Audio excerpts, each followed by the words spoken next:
ক্রীড়াবিদরা যখন অনুশীলনের পূর্বে তাদের চেঞ্জিং রুম অর্থাৎ পোশাক পরিবর্তনের রুমে গমন করতেন, তখন এই ঘৃণিত ব্যক্তি তাদের বিভিন্ন ছবি, নগ্ন ছবি তিনি মোবাইলে সংরক্ষণ করতেন এবং পরবর্তীতে এই ছবিগুলো দেখিয়ে তাদেরকে ব্ল্যাকমেইল করে অপ্রাপ্ত বয়স্ক ক্রীড়াবিদকে ধর্ষণের মাধ্যমে গর্ভবতী করার এবং পরবর্তীতে গর্ভপাত করানোর মতন জঘন্য কাজেও তিনি জড়িত ছিলেন। দরিদ্রতা, অসহায়ত্ব এবং অন্যদিকে ক্রীড়াবিদ হওয়ার যে স্বপ্ন এবং ভালো চাকরির প্রলোভন ইত্যাদিকে পুঁজি করে অসহায় নারীদেরকে সে ব্যবহার করত। বিভিন্ন সময় সে ধর্ষণের ঘটনা ঘটিয়েছে। জুজুৎসু অ্যাসোসিয়েশনের সাধারণ সম্পাদক রফিকুল ইসলাম ওরফে নিউটনের বিরুদ্ধে নারী নির্যাতন এবং ধর্ষণের মতন একটি ঘটনায় অনুসন্ধানী একটি প্রতিবেদন প্রকাশ পায়। গণমাধ্যমে প্রকাশিত এই ঘটনাটির পরে একজন নারী ক্রীড়াবিদ এই জুজুৎসু অ্যাসোসিয়েশনের সাধারণ সম্পাদক রফিকুল ইসলাম ওরফে নিউটনের বিরুদ্ধে নারী ও শিশু নির্যাতন আইন এবং পর্নোগ্রাফি নিয়ন্ত্রণ আইনে একটি মামলা দায়ের করেন। গতকাল র্যাব 12-র একটি আভিযানিক দল এবং র্যাব সদর দপ্তরের গোয়েন্দা শাখা সম্মিলিতভাবে ঢাকার মিরপুর এবং শাহআলী থানা হতে বাংলাদেশের জুজুৎসু অ্যাসোসিয়েশনের যে সাধারণ সম্পাদক রফিকুল ইসলাম ওরফে নিউটনকে এবং তার সহযোগী একজন নারী ক্রীড়াবিদকে আমরা গ্রেফতার করি। তিনি ছিলেন একজন অভিভাবকের মতন, কিন্তু সেই অভিভাবকের দায়িত্ব সে পালন না করে রক্ষক হয়ে ভক্ষকের ভূমিকা পালন করেছেন। আপনারা জানেন যে যেখানেই মানবাধিকার লুণ্ঠিত হয়েছে, নারীর অধিকার ক্ষুণ্ণ হয়েছে, নারী নির্যাতন কিংবা ধর্ষণের ঘটনা ঘটেছে, র্যাপিড অ্যাকশন ব্যাটালিয়ন তৎক্ষণাৎ নির্যাতিতার পাশে দাঁড়িয়েছে এবং অপরাধীদের দ্রুততম সময়ের মধ্যে আইনের আওতায় আনার জন্য সর্বাত্মক প্রচেষ্টা চালিয়েছে। সাম্প্রতিক বছরগুলোতে আমরা দেখেছি যে বাংলাদেশের নারীরা ক্রীড়া, শিক্ষা এবং কর্মক্ষেত্রে ব্যাপক উন্নতি লাভ করেছে এবং তাদের এই অগ্রযাত্রায় বাধা সৃষ্টি করছে কিছু দুষ্কৃতিকারী এবং ভালো মানুষরূপী কিছু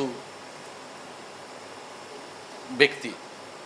নারীর এই অগ্রযাত্রাকে তারা বাধাগ্রস্ত করছে। সাম্প্রতিক সময়ে জুজুৎসু অ্যাসোসিয়েশনের সাধারণ সম্পাদক রফিকুল ইসলাম ওরফে নিউটনের বিরুদ্ধে নারী নির্যাতন এবং ধর্ষণের মতন একটি ঘটনায় অনুসন্ধানী একটি প্রতিবেদন প্রকাশ পায়। গণমাধ্যমে প্রকাশিত এই ঘটনাটির পরে একজন নারী ক্রীড়াবিদ এই জুজুৎসু অ্যাসোসিয়েশনের সাধারণ সম্পাদক রফিকুল ইসলাম ওরফে নিউটনের বিরুদ্ধে নারী ও শিশু নির্যাতন আইন এবং পর্নোগ্রাফি নিয়ন্ত্রণ আইনে একটি মামলা দায়ের করেন। ঘটনাটি গণমাধ্যমে প্রকাশিত হয়, ইলেকট্রনিক এবং প্রিন্ট মিডিয়ায় এবং সামাজিক যোগাযোগ মাধ্যমে ব্যাপক আলোচনার জন্ম দেয় এবং চাঞ্চল্য সৃষ্টি করে। Rapid action battalion RAB forces এই ঘটনার সাথে সম্পৃক্ত যে দুজন আসামি আছেন তাদেরকে ধরবার জন্য ব্যাপক নজরদারি বৃদ্ধি করে এবং এরই ধারাবাহিকতায় গতকাল র্যাব 12-র একটি আভিযানিক দল এবং র্যাব সদর দপ্তরের গোয়েন্দা শাখা সম্মিলিতভাবে ঢাকার মিরপুর এবং শাহআলী থানা হতে বাংলাদেশের জুজুৎসু অ্যাসোসিয়েশনের যে সাধারণ সম্পাদক রফিকুল ইসলাম ওরফে নিউটনকে এবং তার সহযোগী একজন নারী ক্রীড়াবিদকে আমরা গ্রেফতার করি। অনুসন্ধানে দেখা গেছে যে দরিদ্রতা, অসহায়ত্ব এবং অন্যদিকে ক্রীড়াবিদ হওয়ার যে স্বপ্ন এবং ভালো চাকরির প্রলোভন ইত্যাদিকে পুঁজি করে অসহায় নারীদেরকে সে ব্যবহার করত। বিভিন্ন সময় সে ধর্ষণের ঘটনা ঘটিয়েছে। শুধু তাই নয়, এই অ্যাসোসিয়েশনের যে ক্রীড়াবিদরা ছিলেন তাদের অধিকাংশই নারী ক্রীড়াবিদ, যেখানে সে সাধারণ সম্পাদক হিসেবে দায়িত্ব পালন করত, যেখানে তিনি ছিলেন একজন অভিভাবকের মতন, কিন্তু সেই অভিভাবকের দায়িত্ব সে পালন না করে রক্ষক হয়ে ভক্ষকের ভূমিকা পালন করেছেন। এই জঘন্য কার্যকলাপের মধ্য দিয়ে তিনি দীর্ঘদিন নারী নির্যাতন করেছেন। শুধু তাই নয়, ক্রীড়াবিদরা যখন অনুশীলনের পূর্বে তাদের চেঞ্জিং রুম অর্থাৎ পোশাক পরিবর্তনের রুমে গমন করতেন তখন এই ঘৃণিত ব্যক্তি তাদের বিভিন্ন ছবি, নগ্ন ছবি তিনি মোবাইলে সংরক্ষণ করতেন এবং পরবর্তীতে এই ছবিগুলো দেখিয়ে তাদেরকে ব্ল্যাকমেইল করে একাধিকবার ধর্ষণের ঘটনা ঘটিয়েছেন তিনি। শুধু তাই নয়, একজন অপ্রাপ্ত বয়স্ক ক্রীড়াবিদকে ধর্ষণের মাধ্যমে গর্ভবতী করার এবং পরবর্তীতে গর্ভপাত করানোর মতন জঘন্য কাজেও তিনি জড়িত ছিলেন। আমরা দ্রুততম সময়ের মধ্যে এই অপরাধীকে গ্রেফতার করেছি এবং এই অপরাধীকে গ্রেফতারের সময় দেখা গেছে সে অত্যন্ত ধূর্ত প্রকৃতির একজন ব্যক্তি, যে বিভিন্ন সময়ে বিভিন্ন ছলচাতুরির মাধ্যমে আমাদের চোখকে ফাঁকি দিয়ে বিভিন্ন জায়গায় আত্মগোপন করেছিল।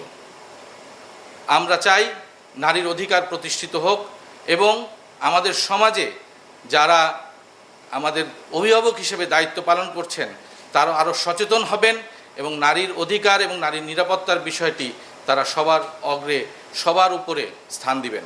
সবাইকে ধন্যবাদ। কতজন নারীর সাথে তিনি এই ধরনের সম্পর্ক করেছেন বলে আপনারা তার কাছ থেকে প্রাথমিকভাবে শুনেছেন এবং কতজন নারী আপনাদের অভিযোগ দিয়েছেন? আমরা আপনাদেরই একটি অনুসন্ধানী প্রতিবেদনে প্রথমে এই ঘটনাটি বের হয়ে আসে।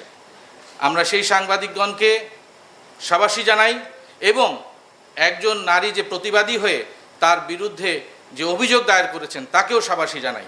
কারণ প্রতিবাদ যদি না করতেন তবে আজকে সমাজের সামনে এই মানুষের, এই ব্যক্তির, ঘৃণিত ব্যক্তির মুখোশ উন্মোচিত হতো না। একাধিক নারীর সাথে তার সম্পর্ক ছিল বলে আমরা জানতে পারি এবং আমাদের অনুসন্ধানে এবং পরবর্তী তদন্তে আরও বেরিয়ে আসবে। আমি আশা করি এই গ্রেফতারের মাধ্যমে অন্যান্য নারীরা যারা তার বিরুদ্ধে অভিযোগ দায়ের করতে চান তারাও এগিয়ে আসবেন এবং উপযুক্ত বিচার পাবে। ধন্যবাদ।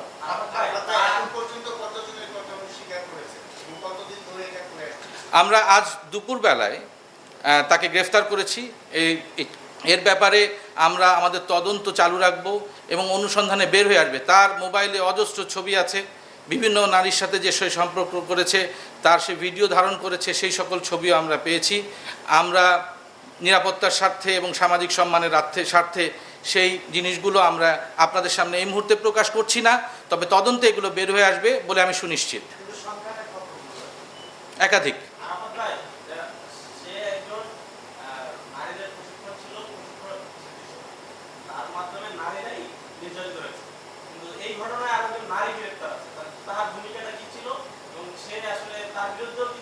আমাদের অনুসন্ধানে বের হয়ে আসছে যে তার একজন সহযোগী, যে কিনা একজন নারী, তিনিও ছিলেন। সুতরাং আমাদের যে মামলা হয়েছে, মামলার যে সন্দিগ্ধ অপরাধী যে দুজন, আর তাদেরকেই আমরা গ্রেফতার করেছি। আমাদের এই তদন্ত চলমান থাকবে এবং ভবিষ্যতে যদি এই তদন্তের বের হয়ে আসে যে আরও কিছু নারী এদের সাথে সম্পৃক্ত ছিল কিংবা যেই সম্পৃক্ত ছিল, আমরা তাকে আইনের আওতায় নিয়ে আসবো। সবাই ভালো থাকুন, ধন্যবাদ।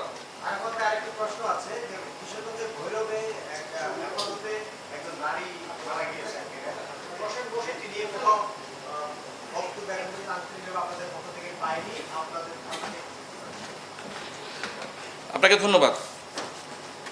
গণপ্রজাতন্ত্রী সরকার, বাংলাদেশ সরকারের নারী ও শিশু নির্যাতন দমন ট্রাইব্যুনাল ময়মনসিংহে গত 13 মে তারিখে একটি মামলা দায়ের করা হয়, যেখানে গত 26শে এপ্রিল রাতে ময়মনসিংহের নান্দাইলে একজন অন্তঃসত্ত্বা নারীকে যৌতুক এবং নির্যাতনের মাধ্যমে হত্যা করার একটি অভিযোগ দায়ের করা হয়।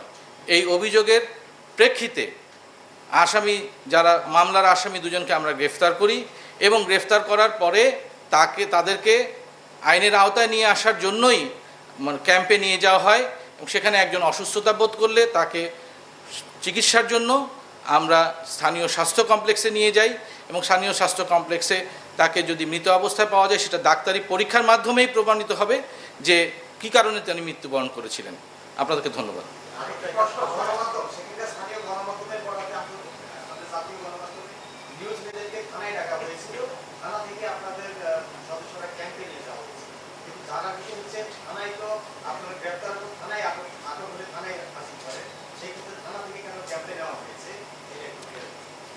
আপনার এই বিষয়টি আমার কাছে পরিষ্কার নয়, তবে আসামি গ্রেফতারের পরেই তাকে ক্যাম্পে নিয়ে যাওয়া হয়েছিল এবং ক্যাম্পে সে অসুস্থতা বোধ করার জন্য তাকে স্থানীয় স্বাস্থ্য কমপ্লেক্সে নিয়ে যাওয়া হয়।